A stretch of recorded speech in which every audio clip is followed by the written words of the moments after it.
In 2018, Magnus Carlsen introduced a completely new way to counter the Sicilian defense, which is one of the most well-studied chess openings.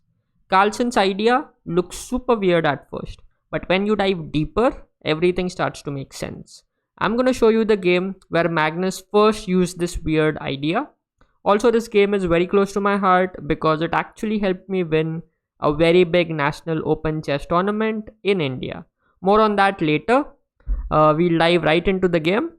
Magnus is playing against Radoslav Wojtacezk, a super grandmaster from Poland, who's an expert in the Sicilian. Carlsen plays the move e4, black plays c5, knight c3. We have the close Sicilian, d6, d4. Now the well-known theory goes with bishop b5 pinning the knight, but instead Carlsen decides to play the move queen to d2. Looks very strange. It blocks this bishop and at the same time you move the queen twice in the opening. So what exactly is the idea of queen to d2? Well, as we play along a few moves, the idea will become clearer. Black, meanwhile, plays a very natural developing move, knight f6. Carlsen plays b3. The idea is to develop this bishop to b2, and the reason why the queen went to d2 and not to d1 is so that after this bishop is developed to b2, white can long castle and get their rook on d1, and then they will have this classic queen and rook on this open d file, on the semi-open d file. After the move b3, black has to decide how is he going to develop this bishop. That is the first question that black has. Okay, there are two ways obviously. One is to go e6 and bishop e7, which is what happens in the game. Another one is to play g6 and develop this bishop to g7, fianchettoing the bishop. In this case, after g6, white continues bishop b2, bishop g7, long castle, short castle, f3, and we have a very classic Sicilian position. The only difference being that white has this b3 and bishop b2, whereas in usual Sicilian, you'll find this bishop on e3 and the pawn on b2.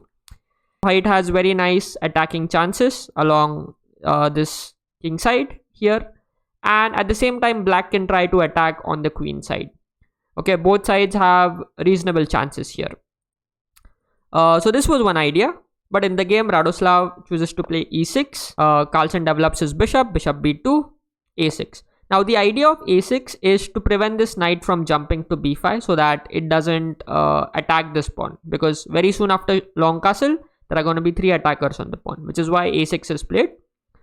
After a6, Carlsen decides to long castle. Black plays b5. The threat is to go b4 and gobble this e4 pawn. So white defends it with the move f3. Black kind of, becomes a little suspicious of white. He thinks white can maybe go g4, and black plays the move h5, stopping white from going g4. But the problem with the move h5 is that it kind of weakens an important square in black's position. Can you see which square that is? Can you see which square that is? If you want, you can pause, think, and see which square that is and find out how you would continue with the white pieces. So in the game, Carlsen plays the move knight to h3. The idea is that this g5 square is weakened because now black can no longer play h6 because they have played h5, and this knight is heading right towards that square. Bishop e7 happened. The knight goes to g5. h4. The whole point is just to stop white from playing h4.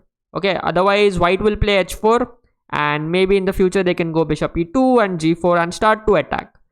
But the problem with h4 is that now black has to be very, very careful before they can short castle. In fact, I would say it's almost very hard or almost impossible now for black to castle here, because whenever they castle, the queen can simply come and gobble this pawn. White plays f4, supporting the knight and at the same time vacating this square for the knight if it decides to drop back. Bishop b7 happened, developing, and king b1. This is a very nice prophylactic move to make, getting away from any tricks along this h6 c1 diagonal. Black plays the move rook c8, getting the rook on the semi-open c file, and white plays bishop e2. Once again, notice how white is completely focusing on finishing his development.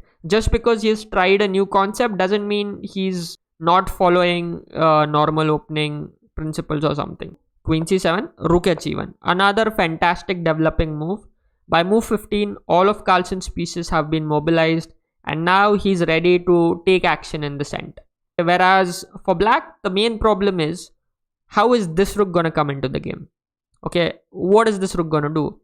If you castle, remember, if you castle here, like this, you are in some serious trouble, because, you know, this pawn is not on h7, it has moved all the way to h4. So white can just try to attack this king very quickly. There is bishop d3. If you go knight b4, there is queen f2 hitting this pawn. And yeah, it's just, this pawn is lost. Like, you have to play knight d7, white captures. Now there is a checkmate threat here. So it's not clear how this rook is going to come into the game otherwise. In the game, black decides he has to somehow get rid of this knight, which is the most advanced piece of white. So he plays knight h7. White captures knight into h7, rook into h7, and now there is some clarity in the position. Yes, white doesn't have an advanced knight here, but what has happened because of that is, first of all, the black rook on h7 is very, very awkwardly placed. Like, what is the rook even doing here? Whereas it should be somewhere here or on d8. Secondly, it means black can never castle in the position. Okay, this king can never go to g8 because it has lost the right to castle. Both the rooks have moved. Now in this position, Carlsen decides to start an offensive along the center and the king side. He plays the move g4. Although later in the press conference, when they asked him, did he consider the strongest move in this position or not? He said, yeah, he did look at the strongest move, but he thought it was not worth sacrificing the position. So the strongest move here, according to the engine, is to go knight to d5. Yes, you sacrifice a knight, but what ends up happening is you open the lines for the rook, and you just get a very, very powerful attack. If, let's say, black saves this piece, like with the move knight to b8, you have bishop to d3 hitting the rook. Where will the rook go? If the rook goes to h5, there is suddenly rook e7 check, and king into e7, there is queen e2 check, and you drop this rook. Or if you play queen e7, there is rook e1, and this queen is lost. The king is open in the middle of the board. Very hard position for black. Okay, so basically white gets a very strong attack after the move knight d5. But instead, Carlsen thought that there is no need to sacrifice a piece. His attack is anyway strong, and he plays the move g4. Black takes, Carlsen takes back, bishop f6 happens. Now, white has to be a little careful because this bishop is kind of eyeing this knight, and there are two more attackers who are lined up on the c file. Okay, if this knight moves, there's going to be some pressure along on the white c3 knight. So after bishop f6, Carlsen, with a very cool head, plays the move bishop to d3. Now the threat is to go e5 and threaten this rook. So the rook has to drop back. The rook goes to h8. And here Carlsen plays g4, once again continuing the advance on this bishop. Although here, a very nice and a powerful move would be rook h1, getting control of the h file. But g4 happened in the game. Now black plays knight to d4. Now look, there is something happening. There could be some threats to this knight, but Carlsen once again very, very calmly defends this c3 knight with a very beautiful move. Like, very beautiful, very classy move. Can you find it? Okay, so in the game, Carlsen plays rook e3, and he defends this with the rook indirectly protecting the knight. Now let's say the knight goes to c2. There is always bishop to c2, and this bishop, rook and queen are enough to guard this knight. After rook e3, black plays king f8. Okay, taking the king out of this rook's firing line. Magnus plays the move knight e2. Whenever you're attacking, a very important strategy is to get rid of opponent's defenders. For example, this bishop is defending the knight. So if white is able to somehow get rid of this piece, they have more access to the black king. which is why knight e2 happened. And after knight e2, there comes rook e2. After rook e2, black plays bishop c3. Carlsen takes. Now it's very important not to trade queens. If you want to create an attack along this enemy king, you have to make sure the queens are on the board. So Carlsen declines it with the move queen e3. Black plays rook c5. A big mistake, although the position is still very difficult for black. Okay, even if they don't play rook c5. The problem with rook c5 here is that it kind of weakens the last rank for black.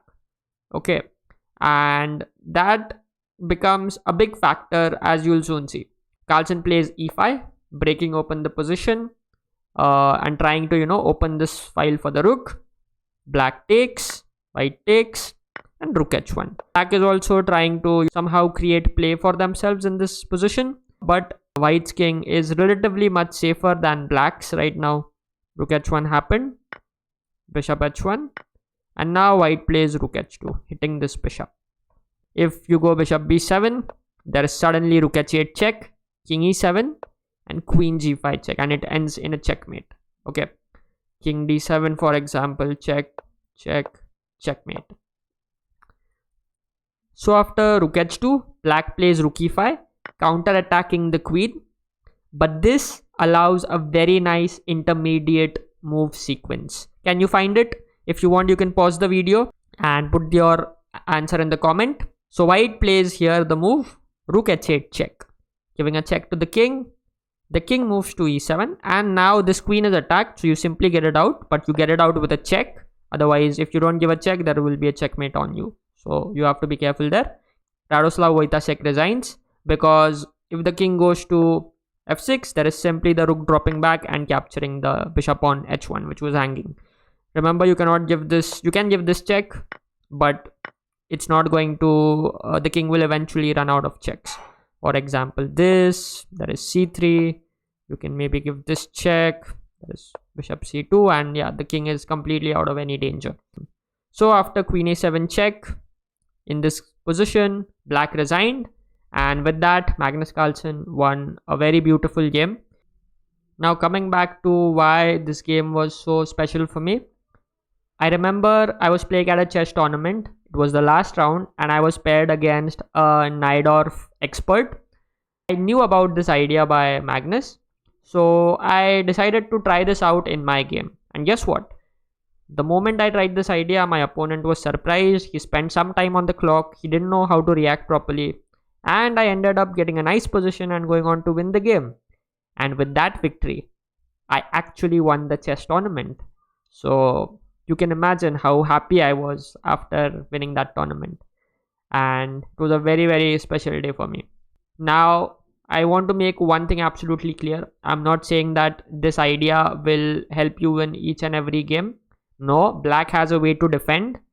But where it can help you is to catch your opponent off guard or to surprise them. Okay, black has a way to defend against this. Just remember that. So yeah, thank you, Magnus. And I hope you enjoyed watching this game. If you did, don't forget to smash that like button for Magnus Carlsen. And don't forget to subscribe to my channel for more such instructive content. Yeah, thank you so much.